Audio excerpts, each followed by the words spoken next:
تو آخر ان مسلمانوں نے اتنی باتیں نبی کی مانی تھی، یہ باتیں کیوں نہیں مانی؟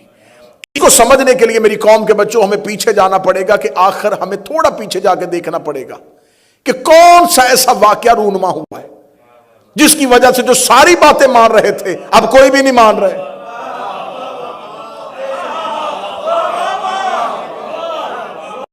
جو نبی کے اشارے کو سمجھتے تھے، نبی کہتے تھے 2 رکعت، وہ 2 پڑھتے، 4 پڑھو 4، 3 پڑھو، یہاں 7 چکر لگاؤ 7، اتنی باتیں مانتے تھے۔ کیا ہو گیا تھا کہ نبی کہہ رہے اور وہ نہیں مان رہے؟ اس کا مطلب ہمیں دیکھنا پڑے گا کہ قریب قریب کون سا واقعہ رونما ہوا۔ تو جب یہ نبی کی باتوں کا انکار کر رہے تھے، ان سے 70 دن پہلے نبی نے علی کی مولایت کا اعلان کیا۔ صرف 70 دن پہلے، صرف 70 دن پہلے رسول نے علی کی مولایت کا، حاکمیت کا، جانشینی کا اعلان کر دیا۔ تو اس کا مطلب ہے کہ وہ جو ساری باتیں مان رہے تھے اب اگر نہیں مان رہے تو یہ وجہ ہے وہ خطبہ جو رسول غدیر میں دے چکے ہیں۔ یہاں اللہ نے کیا کہا تھا؟ واللہ یعصمک من الناس، اللہ تمہیں انسانوں سے بچائے گا۔ قبلہ تشریف فرمائی، یہاں پر خدا نبی سے یہ نہیں کہہ رہا ہے کہ میں تمہیں کسی کو جسمانی نقصان نہیں پہنچانے دوں گا۔ کیا کس کی جرت تھی کہ نبی کے بدن کو نقصان پہنچا دے؟ جسمانی نقصان کی بات نہیں ہو رہی، خدا کہہ رہا ہے اللہ تمہیں انسانوں کے شر سے بچائے گا۔ یہاں بدن کی بات نہیں ہو رہی، یہاں نبوت کی بات ہو رہی ہے، کیونکہ یہ صرف نبی کی نبوت نہیں ہے، یہ پورے کا پورا کار رسالت ہے۔ اور یہ کار رسالت، اس میں آدم کی محنت، نوح کی محنت۔ اگر یہ نبی نہ ہوتا، کون آج موسیٰ کو مانتا؟ کون آج ابراہیم کو مانتا؟ کون آسمانی کتابوں کو مانتا؟ یہ وہ نبی تھا جس نے توریت بھی منوائی، انجیل بھی منوائی، زبور بھی منوائی، موسیٰ بھی منوایا، یوشع بن نون بھی بنوایا، ابراہیم بھی بنوایا، اسماعیل بھی بنوایا۔ اس کا مطلب ہے اس نبی کی زندگی کے اندر سارے نبیوں کی زندگی بند تھی، اس نبی کے اندر پورا اسلام بند تھا۔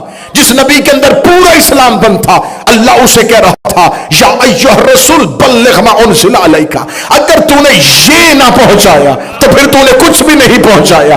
اس کا مطلب ہے کہ ولایت علی سے صرف رسول اللہ کی رسالت خطرے میں نہیں جا رہی، آدم کی نبوت خطرے میں ہے، ابراہیم کی محنت خطرے میں ہے، یہ 1.25 لاکھ انبیاء کی محنت خطرے میں ہے۔ خدا کہہ رہا ہے کہ اگر تو نے یہ نہ کیا تو کچھ بھی نہ کیا، یہ نہ کیا تو کچھ بھی نہ کیا۔ یہ فرق ہے نبی میں اور امت میں۔ اللہ نبی کو کہتا ہے اگر یہ نہ کیا تو کچھ بھی نہ کیا۔ جو نہ کرنے سے اللہ کہہ رہا ہے کہ تو نے کچھ بھی نہیں کیا، امت نے سب کچھ کیا، بس وہ نہیں کیا۔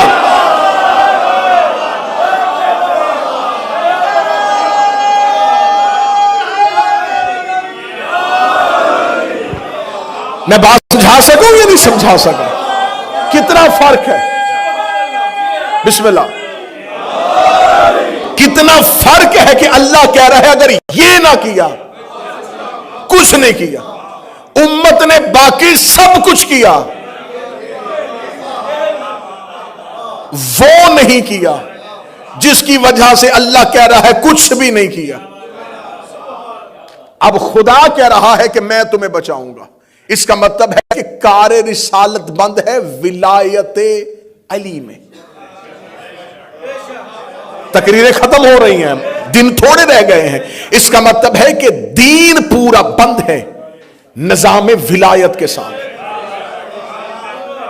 کیونکہ اللہ نے اب نبی کوئی نہیں بھیجنا، اب آگے امامت کا سلسلہ شروع ہو۔ اب جو اللہ پہنچا چکا ہے یہ نافذ کرنے کا وقت ہے۔ ولایت ہے، نبوت کا کام ہے صرف پہنچانا، امامت کا کام ہے اس کو نافذ کرنا۔ اب نبی کی نبوت میں اور امام کی ولایت کے درمیان ایک گیپ ہے۔ نبی کہہ رہا ہے کہ جس نے اس نظام کو نہیں مانا اس نے کچھ بھی نہیں مانا۔ نبی کی نبوت اور اس نظام ولایت کے درمیان امت آ کے کھڑی ہو گئی۔ امت نے کہا کہ ہم نبی کا اس نظام کو اس ولایت کے نظام کے ساتھ مربوط نہیں ہونے دیں گے۔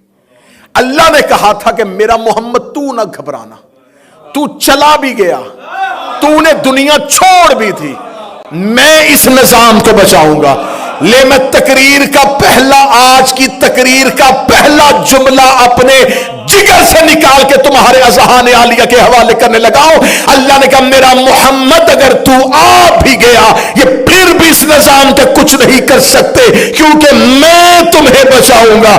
وہ جو اللہ نے کہا تھا میں بچاؤں گا، اس میں کو فاطمہ کہتے